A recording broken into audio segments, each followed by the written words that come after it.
ان کو خواب آیا کہ میرے سارے دانت ٹوٹ گئے، تو ایک تعبیر کرنے والا بلایا، اس کو کہنے لگے میں نے خواب دیکھی ہے میرے سارے دانت ٹوٹ گئے۔ اس نے تعبیر کی، وہ کہنے لگا بڑے دکھ سے بتا رہا ہوں، آپ کی زندگی میں آپ کے سارے رشتہ دار، بال بچہ، بہن بھائی سب فوت ہو گئے۔ بادشاہ نے تلوار منگائی اور تعبیر بتانے والا بھی باپ۔ اس نے کہا سب کے بغیر جی کے کیا کریں؟ اس نے ایک اور بلایا تعبیر والا، اسے کہا تعبیر بکاؤ، خواب میں میرے سارے دانت ٹوٹ گئے۔ حضرت نے کہا بادشاہ سلامت، مبارک ہو، اللہ تعالیٰ آپ کو اپنے خاندان میں سب سے لمبی عمر عطا فرمائے۔ یہ جو ہمارا خیال ہوتا ہے نا کہ سارے لوگ ہمیں اچھا کہے، یہ خیال سرے سے درست ہے ہی نہیں۔ ساری دنیا مسلمان ہو گئی، اللہ کو ماننے لگی ہے، حضور کا کلمہ پڑھنے لگی ہے، تو آپ کو سارے اچھا کیسے کہہ دیں گے؟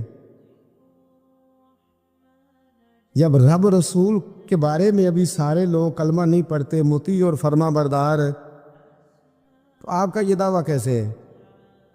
آپ یہ کیسے محسوس کرتے ہیں؟ حضرت جنید بغدادی رحمۃ اللہ علیہ ایک شخص کا جنازہ پڑھ کے فارغ ہوئے تو لوگوں نے کہا حضور بڑا ہی اچھا آدمی تھا، ہر بندہ اس کی تعریف کرتا ہے۔ آپ فرمانے لگے غلطی ہو گئی، اس کا جنازہ نہیں پڑھنا چاہیے تھا، یہ تو ذو منع بندہ تھا، ذو وجہین تھا، دو منہوں والا تھا، جس کے پاس جاتا تھا اسی کا ہو جاتا تھا۔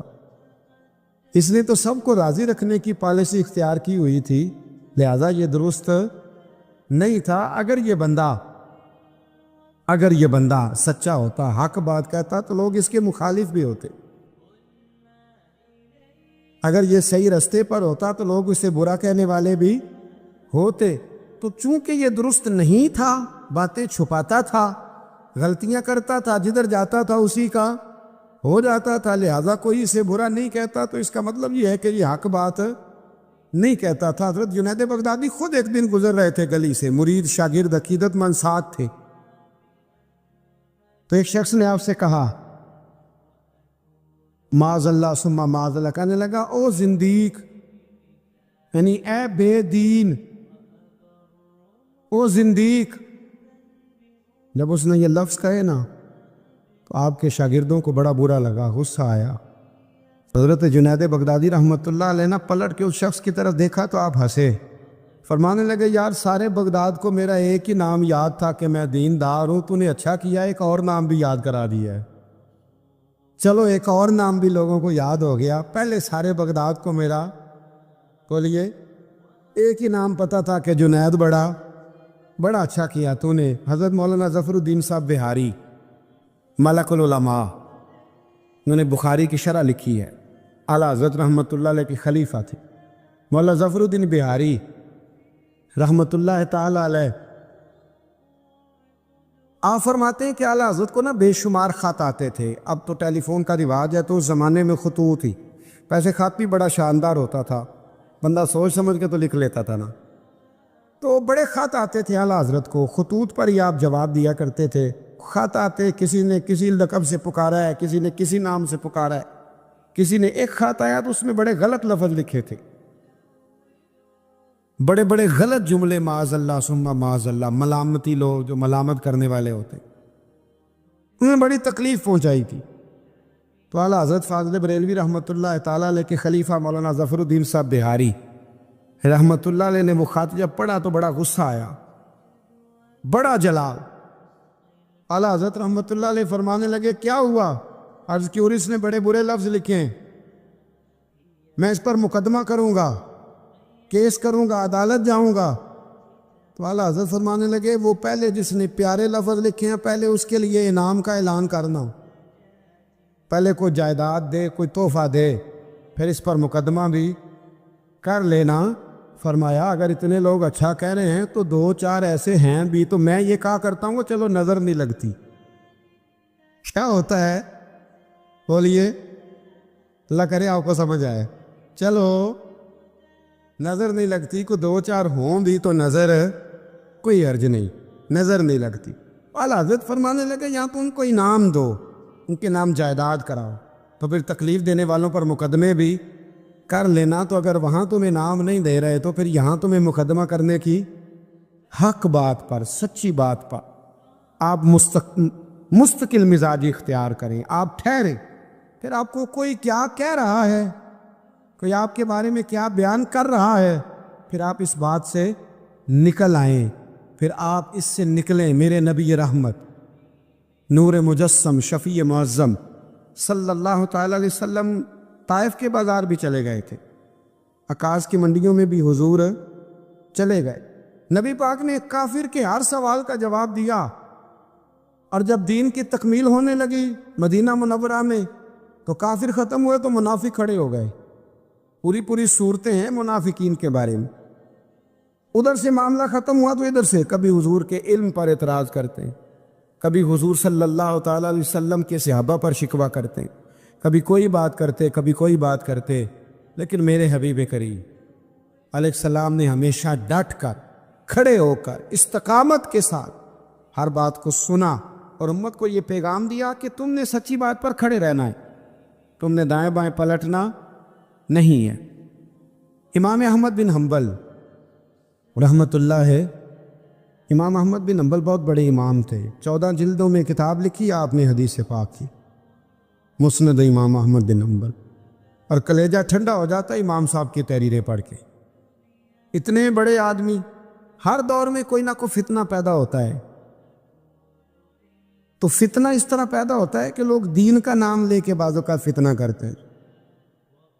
مرزا غلام محمد قادیانی جب آیا تھا تو وہ تشریحات ہی کرتا تھا معاذ اللہ دین کی. کبھی اپنے آپ کو محدث کہتا تھا، کبھی مفسر کہتا تھا، پھر آہستہ آہستہ وہ مجدد بننے لگا، پھر کہنے لگا میں ذلی نبی ہوں، بروزی.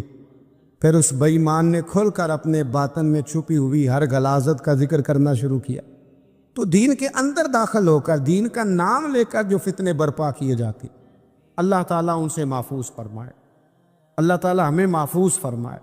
دین کا نام لے کر، لبادہ اوڑھ کر، لائسنس لے کر دین کا جو فتنے لوگ برپا کرتے، بڑے خطرناک، بڑے خوفناک وہ بھی فتنے ہوتے ہیں. حضرت امام احمد بن حنبل کے زمانے میں ایک فتنہ اٹھا تھا خلق قرآن کا، خلق قرآن کا، کہ قرآن اللہ کی تخلیق ہے یا اللہ کا کلام ہے. لوگ گنجائشیں نکالتے ہیں نا اس طرح کے جملے کہ لوگوں کو کیسے قرآن پاک سے یا حضور کے فرمان سے یا دین سے دور کیا جائے، تو تعویلات کرتے ہیں. ایک فتنہ تھا. امام صاحب نے ڈٹ کے فتویٰ دیا کہ قرآن مجید اللہ کا کلام ہے، یہ اللہ کا کلام ہے، حضور علیہ السلام پر نازل ہوا ہے. امام صاحب نے اعلان کیا، ڈٹے، تو بادشاہ وقت نے آپ کو قید کر دیا. پولیس بھیجی، امام صاحب کو پکڑ کے لے گئی. جیل میں جانا کو برا نہیں، سارے جیل میں قیدی برے نہیں ہوتے. جیل میں تو حضرت یوسف بھی رہے ہیں، حضرت یوسف علیہ السلام بھی جیل میں. سارے لوگ جرم کر کے نہیں آئے ہوتے، کچھ عدل کر کے بھی جیل میں آئے ہوتے. لیکن اس کا غلط ترجمہ نہ کر لینا، جیل میں برے بھی ہوتے ہیں، برے بھی جیلوں میں اپنی مرضی کی لائنیں بھی لوگ بنا لیتے ہیں نا. تو اچھے لوگ بھی بعض اوقات بعض آزمائشوں کے سبب جیلوں میں جاتے ہیں. امام احمد بن حنبل کو جب گرفتار کر کے لے گئے نا، تو امام صاحب کچھ دن جیل میں رہے. جب واپس تشریف لائے امام احمد بن حنبل رحمۃ اللہ علیہ، جب آپ واپس تشریف لائے تو آپ کے صاحبزادے کہتے ہیں کہ ابو الحسن نام کا ایک چور تھا، ابو الحسن نام کا پکا چور تھا. پکے چوروں کا بھی سب کو پتہ ہوتا ہے نا، سارا بغداد جانتا تھا کہ پکا چور ہے. لیکن امام صاحب کچھ مہینے جیل میں رہ کے واپس آئے تو ہر نماز کے بعد اس چور کے لیے دعا کرتے، کہتے اللہ ابو الحسن پہ رحم فرما، اللہ اس پر. کہ حد ہو گئی حضرت، چور سے ملاقات. اب آپ جیل جائیں گے تو ایسے لوگوں سے ملاقاتیں تو ہوں گی نا، قاتلوں سے بھی، چوروں سے بھی، دہشت گردوں سے بھی، تخریب کاروں سے بھی. امام صاحب کی ملاقات ہو گئی تھانے میں، جیل میں. ہر نماز کے بعد دعا کرتے. آپ کے صاحبزادے کہتے ہیں میں نے ایک دن کہا ابا جی اس چور کے لیے آپ دعا کرتے ہیں تو نماز میں بڑے نمازی شریک ہوتے ہیں، کسی نمازی کا خیال کہیں جاتا ہے، کسی کا کہیں جاتا ہے، تو آپ بتا ہی دے بات کیا ہے. تو امام صاحب فرمانے لگے یار ہے وہ چور، پر اس نے مجھے ایک بہت بڑی نصیحت کر دی چور نے. ہم تو محدثین اور علماء کی بات نہیں نہ سنتے، تو نصیحت لینے والے کہتے ہیں جہاں سے اچھی بات ملے وہاں سے لے لو. کہتے ہیں چور نے مجھے ایک نصیحت کی. حضور وہ کیا؟ کہتے ہیں جب میں تھانے میں گیا تو وہ بھی تھانے میں تھا، میرے ساتھ ملاقات ہوئی تو کہنے لگا حضور آپ حق اور سچ پہ ہیں، حضور آپ حق اور سچ پہ. کہنے لگا میں چور ہوں، چوری کے الزام میں آیا ہوں، پہلی دفعہ نہیں آیا، کئی دفعہ آ چکا ہوں، بادشاہ اور کوتوال کے ہاں میرا نام درج ہے، کئی دفعہ آ چکا ہوں، میرا ان کے پاس نام درج ہے، یہ مجھے بڑا مارتے ہیں، پر میں برا ہوں تو برائی پہ ڈٹا ہوا ہوں، میں کبھی باز نہیں آیا، یہ مجھے مارتے ہیں، میری ضمانت ہوتی ہے، پھر جاتا ہوں برا کام کرتا ہوں. کہنے لگا حضور اگر میں برے کام پہ ڈٹا ہوں تو خیال رکھنا آپ تو اچھا کام کر کے آئے ہیں، حضور ذرا ڈٹ کے رہنا، دیکھنا ذرا ڈٹ کے رہنا، اس میں کوئی کمزوری نہ دکھانا، وہ اچھے کام کے لیے آئے. تو امام احمد بن حنبل فرماتے ہیں مجھے اس کی بات یاد رہ گئی. اس نے مجھے کہا کہ آپ نے پرواہ نہیں کرنی کہ لوگ کہیں گے جیل گئے ہیں تو تھانے گئے ہیں تو کچہری گئے ہیں تو یہ ہوا ہے تو فلاں ہوا، نا نا نا نا، نے ڈٹنا ہے اور ڈٹ کے رہنا ہے. دوستو اس تک لوگ کیا کہہ رہے ہیں، لوگ کہاں کھڑے ہیں، اس کو چھوڑے. آپ یہ بتائیں آپ حق پہ ہیں. شریر کا کام تو شرارت کرنا ہے، جو شریر ہے اس کا کام، سانپ کا کام کیا ہے، ڈسنا، تو وہ تو ڈسے گا، شریر تو شرارت کرے گا چونکہ اس کے مزاج میں شرارت ہے. آپ کو کیا کرنا ہے، آپ کو دیکھنا یہ ہے کہ آپ کا راستہ ٹھیک ہے، آپ حق پہ ہیں، پھر آپ کو شریر کی پرواہ نہیں کرنی، ڈسنے والے کی پرواہ نہیں کرنی، رب رسول کی رضا کی طرف دیکھنا ہے، پھر اللہ اور اس کے رسول کی رضا کی طرف دیکھنا ہے، آگے بڑھنا ہے، جد و جہد کرنی ہے، کام کو جاری رکھنا ہے. ایک سیانہ بندہ ہوتا ہے، وہ دو گروپوں میں صلح کرانا چاہتا ہے، وہ دو گروہوں کے اندر پل کا کردار ادا کرنا چاہتا ہے، قبیلے کے، برادری کے، خاندان کے لوگوں میں لڑائی ہو گئی، جھگڑا ہو گیا. یہ بندہ صلح کرا سکتا تھا، طاقت تھی، اس کو پتا تھا لوگ میری بات مانیں گے، اس نے مداخلت کی، یہ آگے بڑھا. فوراً ایک شخص نے کہہ دیا تیرا کیا لالچ ہے، چودھری بننا چاہتا ہے، تو سردار بننا چاہتا ہے. اب یہ کہتا ہے جناب چونکہ لوگ مجھے برا کہہ رہے ہیں، ان کا خیال ہے کہ میں سردار بننا چاہتا ہوں، لہذا میں نہیں صلح کراتا، لڑے رہو. حالانکہ میرے نبی کریم سید عالم نور مجسم صلی اللہ علیہ وسلم نے ارشاد فرمایا ہے، محبوب کریم علیہ الصلوۃ والسلام نے فرمایا دو گروہوں میں جو صلح کرائے گا رب 2 حج اور 2 عمرے کا ثواب عطا فرمائے. اب اگر اس نے اس لیے صلح کرانی تھی واقعی کہ یہ دونوں گروہ مجھے چودھری مانے، تو پھر تو ایک نے انکار کر دیا کہ میں چودھری نہیں مانتا تو یہ پیچھے ہٹ گیا. تو اگر اس لیے صلح کرانی تھی کہ رب 2 حج اور 2 عمرے کا ثواب دے، تو پھر کوئی اچھا کہے یا برا کہے، اس کو چاہیے یہ آگے بڑھے اور 2 لوگوں کے سروں کو جوڑ دے، صلح کرا دے، اطمینان کرا دے، شعور کرا دے. ہمارے ہاں یہ ہوتا ہے کہ ہم جب یہ دیکھتے ہیں نا کہ لوگ کیا کہہ رہے ہیں، لوگوں کا کیا مطمع نظر ہے، تو ہم بہت ساری کمزوریوں کا شکار ہوتے ہیں، بہت ساری کوتاہیاں کر جاتے ہیں، بہت ساری غلط فہمیاں اور غلط فیصلے ہم سے سرزد ہوتے ہیں. یہ کبھی نہیں سوچنا کہ لوگوں کی یہاں رائے کیا ہے، اچھا کہہ رہے ہیں، برا کہہ رہے ہیں. آپ نے یہ دیکھنا ہے کہ آپ کر کیا رہے ہیں. بنی اسرائیل میں ایک شخص تھا، امام غزالی رحمۃ اللہ علیہ فرماتے ہیں اس کا دل چاہا کہ پتہ تو کروں جنت میں میرا پڑوسی کون ہوگا.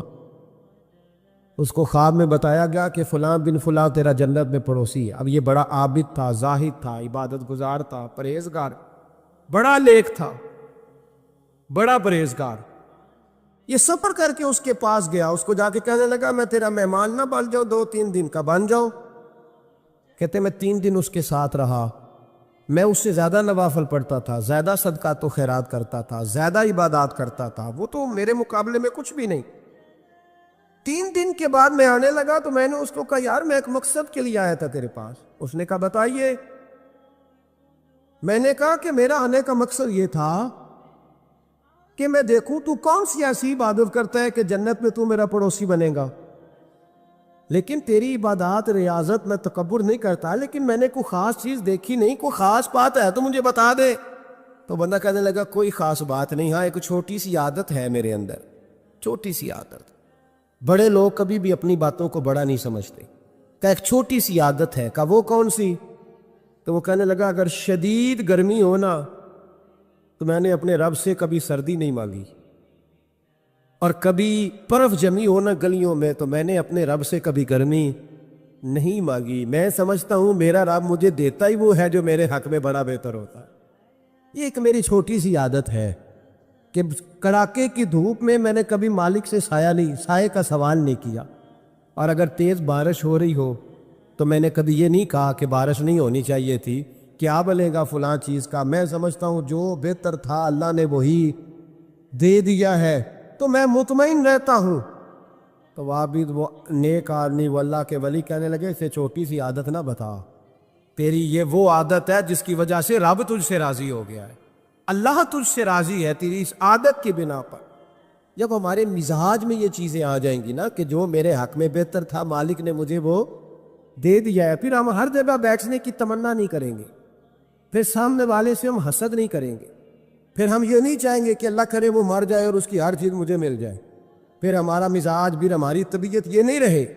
اللہ کی رضا پہ راضی رہے، مالک کے فیصلوں میں اپنے دل میں کوئی بوجھ محسوس نہ کرے. اپنی زندگی اللہ کے فیصلوں دیکھیں نا، جو ماں باپ اللہ نے بڑے اچھے سمجھے وہ ہمارے لیے پسند کیے، وہ اللہ نے ہمارے لیے جو اس نے ہمارے حق میں بڑے، جو بہن بھائی اللہ کرے آپ کو سمجھ آئے، جو بہن بھائی اس نے ہمارے حق میں بڑے اچھے سمجھے وہی بہن بھائی اس نے ہمیں عطا کیے. جس بیوی کو اس نے ہمارے گھر کے گلشن میں بہتر سمجھا اس کو لا کے اس نے ہمارے آنگن میں بٹھایا، اور جو اولاد اس نے ہمارے لیے باعث افتخار سمجھی وہ اولاد اس نے ہمیں عطا فرمائی. حضرت نوح علیہ السلام کا بیٹا کافر ہو گیا، پر کسی جگہ انہوں نے شکوہ نہیں کیا کہ مالک یہ کافر کیوں ہوا.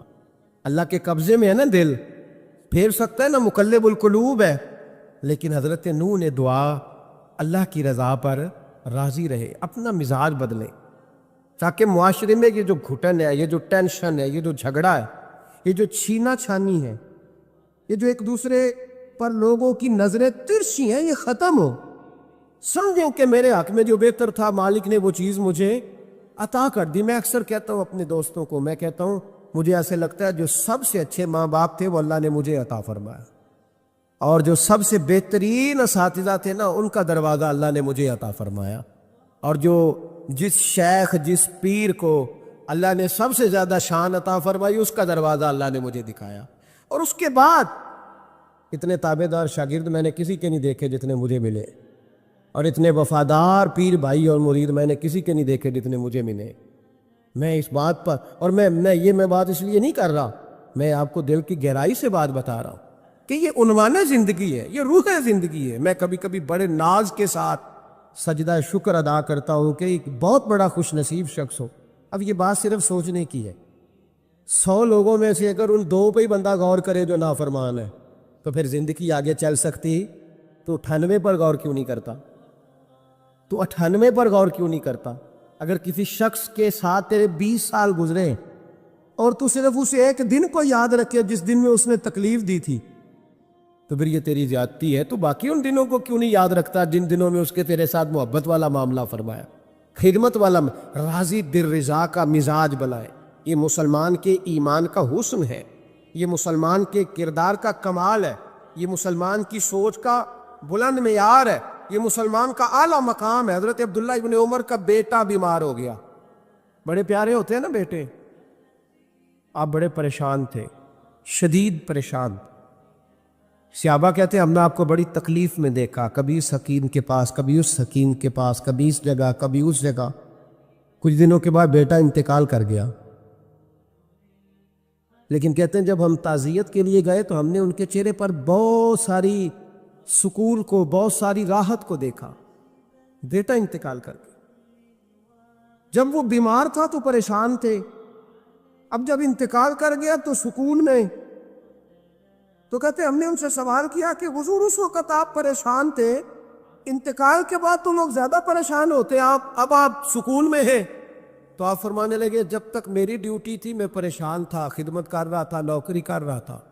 اب میں اسے اس کے پاس چھوڑ آیا ہوں جو مجھ سے بہت زیادہ اس کا خیال رکھنے والا ہے، جو مجھ سے کئی ہزار گنا بڑھ کے اس پر توجہ کرنے والا. اب مجھے پریشانی، اب میرا قریب مجھ سے کہیں بڑھ کر اس کا خیال رکھے گا، اسے سکون دے گا، اسے راحت دے گا، اور میں اپنے رب کے فیصلے پر بڑا راضی ہوں. اس نے جو بہتر سمجھا اس نے میرے حق میں وہ فیصلہ. حضرت ابن وقاص رضی اللہ تعالیٰ عنہ بڑے مستجاب الدعوات بزرگ تھے، مستجاب الدعوات. حضرت عبداللہ بن صائب رضی اللہ تعالیٰ عنہ فرماتے میں حج کرنے گیا تو میں طواف وداع کرنے گیا. حج کا آخری رکن ہوتا ہے، پس آتا ہے نا آفاقی حاجی تو طواف وداع کرتا. کہتے ہیں جب میں طواف وداع کرنے گیا تو طواف وداع کے موقع پر میں نے دیکھا کہ جتنا رش حجر اسود کے پاس ہے اتنا ہی حضرت ابن وقاص کے پاس بھی ہے. شاید سمجھ نہیں آئی آپ کو میری بات. حجر اسود کے پاس بہت بڑا رش ہوتا ہے، ہر آدمی کی خواہش ہوتی ہے بوسہ لینے کی. تو جتنے لوگ وہاں کھڑے تھے اتنے ہی لوگ حضرت سیدنا ابن وقاص رضی اللہ تعالیٰ عنہ کے پاس بھی کھڑے تھے. تو کہتے میں مجھے تعجب ہوا. عبداللہ بن صائب کہتے میں بھی ان کے پاس جا کے بیٹھ گیا تو میں نے دیکھا کہ وہ نابینا ہے، آنکھوں سے نظر نہیں آتا. لوگ ان کے پاس دعائیں کرانے آ رہے ہیں اور فرماتے میں نے عجیب حال دیکھا، بیمار ترین شخص ان کے سامنے آ کے بیٹھا، حضور میرے لیے دعا کر دیں. تو فرماتے انہوں نے دعا کے لیے ہاتھ اٹھائے تو وہیں اسی وقت میں نے دیکھا اللہ نے اس بندے کو شفا فرمایا. میں نے دیکھا مقروض دعا کرا رہے ہیں، بیمار، بے اولاد، جو بھی دعا ان سے کراتا اللہ اس کی حاجت کو پورا فرما دیتا. حضرت عبداللہ بن صائب کہتے ہیں میں شام تک بیٹھا رہا، ہر نماز کے بعد رش ہوتا، میں دیکھتا رہا. فرماتے ہیں شام ہو گئی، لوگ دعائیں کرا کے چلے گئے. جب مغرب کا وقت ہوا تو نابینا تھے، پھر بھی مجھ سے کہنے لگے عبداللہ ساری دنیا نے دعائیں کرائی ہیں، تو نے نہیں کرانی؟ تو صبح سے بیٹھا ہے بس دیکھے ہی جا رہا ہے، تو نے نہیں کوئی دعا کرانی؟ تو کہتے ہیں میں نے کہا حضور میں نے دعا نہیں کرانی، ایک سوال پوچھنا ہے. تو فرمانے لگے پوچھو. تو میں نے کہا حضور سارا زمانہ جو دعا کراتا ہے اور اللہ آپ کی قبول کرتا ہے تو ایک دعا آپ اپنے لیے بھی کر لیں، اللہ آپ کو آنکھیں عطا فرما دے. مالک جو قبول کر رہا ہے تو ایک کر لیں اپنے لیے بھی. میں گڈی تے ہتھ ڈور سجن دے، وہ جنج رکھے اونج رہنا ہے، وہ جنج رکھے اونج رہنا ہے. واجب نہیں جے وچ شریعت مندہ خصم نو کہنے لگے ایک دعا اپنے لیے بھی کر لے.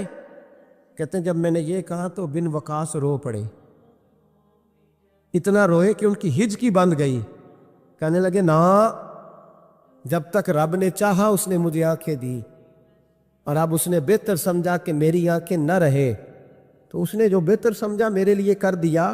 میرا مالک میرے حال سے آگاہ ہے اور میرے مالک کی حکمت ہے، اس نے مجھے جس حال میں رکھا ہے. اور فرمایا اگر اس نے مجھے اس حال میں رکھا ہے تو میں بھی اس حال پہ بڑا ہی راضی ہوں. میں اپنے مالک کے دیے ہوئے اس حال پر بڑا. مسلمان یہ سمجھ لے، اس پیغام کو پلے کے ساتھ باندھ لے. اگر اس نے جلد بازی دکھانی ہے، اگر اس نے بے راہ روی کرنی ہے، اگر اس نے اللہ تبارک و تعالیٰ کے فیصلوں میں مداخلت کرنی ہے، پھر یہ تو ممکن ہی نہیں. یہ ہو سکتا اس لیے کہ اس کی لگامیں کسی اور کے پاس ہیں، اس کے فیصلوں کا اختیار کسی اور کے پاس ہے. اپنے آپ کو اپنے مالک رضی اللہ عنہم ورضوا عنہ ذالک الفوز العظیم. اللہ فرماتا ہے میں ان سے راضی ہوں، وہ مجھ سے راضی ہیں، اور یہ بہت بڑی کامیابی. اپنی زندگی میں اللہ کے فیصلوں پر راضی ہونا سیکھیں، راضی ہونا سیکھیں. رب کریم کے فیصلوں پہ راضی ہونے کی عادت بنے گی تو ایمان مضبوط ہوگا. حضرت ابو بکر صدیق نے پانی مانگا تو لوگوں نے دودھ دیا، فرمایا پیچھے کرو. ابو بکر نے نعمتیں چھوڑ دیے. اب ابو بکر وہ والا کام کرتا ہے جو رسول پاک نے کیا ہے. فرمایا نہ دودھ شاید پیش نہ کرو، جو مانگتا ہوں بس وہ دو. حضرت ابو بکر صدیق نے بڑے مالدار تھے. حضرت عمر فاروق رضی اللہ تعالیٰ عنہ کے پاس صحابہ کرام جمع ہو کے آئے، کون سا ایسا شخص ہے جس کی تنخواہ میں اضافہ ہو جائے؟ تو لوگ کہتے ہیں نہیں مجھے نہیں چاہیے. پر ہم نے وہ لوگ دیکھے ہیں. حاجی صادق صاحب کو مسجد والوں نے کہا 1000 روپیہ تنخواہ بڑھانی ہے تو حاجی صاحب کہنے لگے میرا بڑا سونا گزارا ہوتا ہے، مینوں نہیں بڑھے نے. حضرت سیدنا عمر فاروق رضی اللہ تو صحابہ اکٹھے ہو کے گئے. کہنے لگے عمر حضور کے زمانے میں بظاہر غربت رہی، جناب صدیق اکبر کے زمانے میں غربت، اب تو بڑی ریل پیل ہے، بحرین سے لاکھوں کا مال آتا ہے. آپ کو بڑے بڑے سفیر ملنے آتے ہیں، پر آپ وہی پرانا کرتا اور وہی تامت جو کئی جگہ سے سی آپ نے، کئی جگہ سے پھٹی. اور حضرت عمر ایک دن عید کی نماز پڑھانے گئے تھے تو ننگے پیر ہی چلے گئے. لوگوں نے کہا جوتا، فرمایا ٹوٹ گیا تھا یار، پہننے کے قابل نہیں تھا. فرمایا ننگے پیر آ گئے ہو، لوگ کیا کہیں گے؟ فرمایا چھوڑو، عمر کے پاؤں ننگے ہیں لیکن عمر کے کردار میں تو کوئی شک نہیں نا، پیر ہی ننگے ہیں نا، کیا ہوا؟ چھوڑو اس بات، کوئی پیار نہیں دنیا داری سے، دولت سے، کوئی چکر ہی نہیں. حضرت سیدنا عمر فاروق رضی اللہ تعالیٰ عنہ کو صحابہ نے کٹھے ہو کے کہا، یہ ہے امت کے بیدار ہونے کے طریقے جو عرض کر رہا ہوں. کہا جناب آپ اب بڑا مال غنیمت ہے، اور جس طرح ہر صحابی کا حصہ ہے آپ کا بھی حصہ ہے، تو ایک نیا کرتا ہی ڈال لیں آپ خرید کے. اب جب مشورہ ہو گیا صحابہ میں تو کہنے لگے عمر سے بات کون کرے گا؟ نیا کرتا پہننے کی عمر سے بات کس کو برا لگتا ہے جی؟ نیا کرتا کون بات کرے گا؟ حضرت سیدنا علی المرتضیٰ کا انتخاب ہوا. کہنے لگے مولا علی کی بڑی عزت کرتے ہیں، ان سے بڑا پیار کرتے ہیں، ان سے بات کرتے. تو حضرت علی کو بلایا گیا، عرض کی حضور مہربانی فرمائیں حضرت عمر سے کہے نئے کرتے کے لیے. آپ فرمانے لگے عمر میری بڑی قدر کرتا ہے، بڑی بات سنتا ہے، پر یہ والا کام نہیں میں عمر سے کہہ سکتا، یہ کسی اور سے کہو. تو کہنے لگے آپ رہنمائی کر دیں، کس کو کہیں؟ تو جناب علی المرتضیٰ فرمانے لگے اگر حضرت عائشہ صدیقہ سے کہو گے تو عمر فوراً مان جائے گا، وہ مومنوں کی ماں ہیں. صحابہ حضرت عائشہ کے پاس، اماں جی عمر کو بلائیں، ان کو کہیں بڑے بڑے سفیر آئے ہوتے ہیں، وہی پرانے کپڑے پہن کے بیٹھ جاتے ہیں. اللہ اکبر. حضرت عائشہ نے پیغام بھیجا، فرمایا عمر کو بلاؤ. عمر فاروق دوڑے ہوئے آئے، پردے کے پیچھے حضرت عائشہ کے پاس گھٹنوں کے بل، اماں جی دیر تو نہیں کر آیا میں آنے میں؟ حکم ہو، حضور کے گھر سے پیغام آیا، بڑے بڑے سفیروں کو چھوڑ کے بھاگے. حضرت عائشہ صدیقہ کہنے لگی عمر دیکھو جائز پیسے ہوں تو اسلام اچھے لباس سے منع نہیں کرتا، اب بڑا بڑا مال آیا ہے، اب تیرا بھی حصہ ہے، تو صحابہ کرام کی خواہش ہے کہ نیا کرتا پہن لو، بڑے بڑے سفیر آتے ہیں، حرج بھی کوئی نہیں، جائز بھی ہے، کو منع نہیں. حضرت عمر نے گردن جھکا، جی اماں جی، جی اماں جی، جی اماں جی. حضرت عائشہ کہتی ہیں بات ختم ہوئی، عمر نے گردن اٹھائی تو عمر کی داڑھی آنسوؤں سے بھری ہوئی. کہتی ہے مجھے کہنے لگے اماں جی میں تو صرف مسجد میں دیکھا کرتا تھا، آپ تو مصطفیٰ کو دن رات دیکھتی تھی، جس طرح کے کرتے آمنہ کے لال نے پہنے ہیں مجھے بھی پہنا دو، میں تیار ہوں، میں پہن لوں گا، میں تیار ہوں، پر جس طرح کے میرے نبی نے پہنے. حضرت عائشہ کہتی ہے میں پھوٹ کے روئی، میرا پلو آنسوؤں سے بھر گیا. فرماتی ہیں میں عمر کی بات سنتی گئی تو میرا پلو آنسوؤں سے، میں نے کہا عمر تو جا، تو ٹھیک ہے. فرماتی ہے عمر فاروق سلام کر کے اٹھے، امیر المومنین چلے گئے. اس کونے میں صحابہ چھپے ہوئے تھے، وہ آئے، کہا اماں جی کیا بات ہوئی؟ تو میں پھر رو پڑی. میں نے کہا کیا بتاؤں، تمہیں پرانے کرتے نظر آتے ہیں، اسے محمد عربی کے جلوے نظر آتے ہیں، اسے رسول اللہ کا رنگ نظر آتا ہے، اسے وہ غلامی نظر آتی ہے. عمر کو دنیا سے پیار، اور دنیا سے پیار نہیں تھا، دعا پتہ کیا تھی؟ یوں جھولی اٹھا کے اللہ مرزقنا شہادتن فی سبیلک وجعل موت فی بلد حبیبک. اللہ عمر کو بسترے والی موت نہ دینا، موت شہادت کی دینا، اور میں میدان میں جا کے نہیں مرنا چاہتا، مجھے رسول اللہ کے شہر میں موت چاہیے، پار جا کے نہیں، یہی میدان لگے مدینے میں، یہی موت آئے، اسباب بنا، میں مدینہ بھی نہیں چھوڑنا چاہتا. او بھائی ان لوگوں کو نہیں پیار تھا. جناب صدیق اکبر کا وصال ہوا تو زہر کے اثر سے، وہ جو آپ کو زہر لگا تھا، بعض مفسرین نے لکھا ہے کبھی کبھی وہ جو سانپ نے ڈسا تھا تو کبھی کبھی اس کا اثر آتا تھا، بس اللہ نے شہادت دینی تھی کبھی کبھی، ورنہ تو بڑی شفائیں تھیں.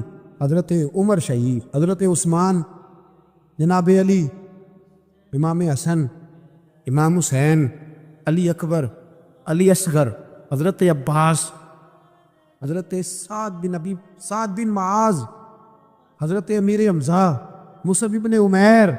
میرے محبوب نے تو لسٹ بنائی شہیدوں کی، لسٹ بنائی. لسٹ بنائی شہیدوں کی، شہادت سے پیار کیا رسول اللہ صلی اللہ علیہ وسلم کے غلاموں نے، پیار کیا شہادت سے، اسی لیے تو کافر اٹھ نہیں سکا کہ شہادت سے حضرت سعد بن معاذ رضی اللہ تعالیٰ عنہ کو زخم لگ گیا، جنگ سے زندہ آ گئے لیکن زخم میں رو کے کہنے لگے محبوبہ سارے شہید ہو گئے، میں ایسے ہی رہ گیا۔ حضور نے فرمایا نہیں، رب تجھے بھی شہادت کی موت ہی عطا فرمائے گا۔ اسی زخم میں پردہ ہو گیا۔ میرے بھائی حضرت عمر بن جموح رضی اللہ تعالیٰ عنہ 4 بیٹے لے کے احد کے میدان میں آئے، کہا محبوبہ میرے 4 ہی تھے، میں سارے لے آیا ہوں، سارے ہی قبول ہیں؟ فرمایا ٹھیک ہے۔ پھر خود بھی زرہ پہن لی، ایک ٹانگ سے لنگڑے تھے، ٹانگ چھوٹی تھی۔ حضور نے فرمایا تو نے کیوں لباس پہن لیا ہے؟ کہا حضور میں نے بھی تو جہاد پہ جانا ہے نا۔ تو حضور نے فرمایا تیرے 4 بیٹے تو جا رہے ہیں۔ تو کہا یا رسول اللہ کیا لنگڑے جنت میں نہیں جا سکتے؟ حضور لنگڑے اللہ کو قبول نہیں، میں نہیں جا سکتا؟ تو میرے نبی پاک صلی اللہ علیہ وسلم نے فرمایا نہیں، جنت تو تیرا انتظار کر رہی ہے۔ کہا حضور پھر میں بھی جاؤں گا، بچے جائیں گے تو میں بھی جاؤں گا۔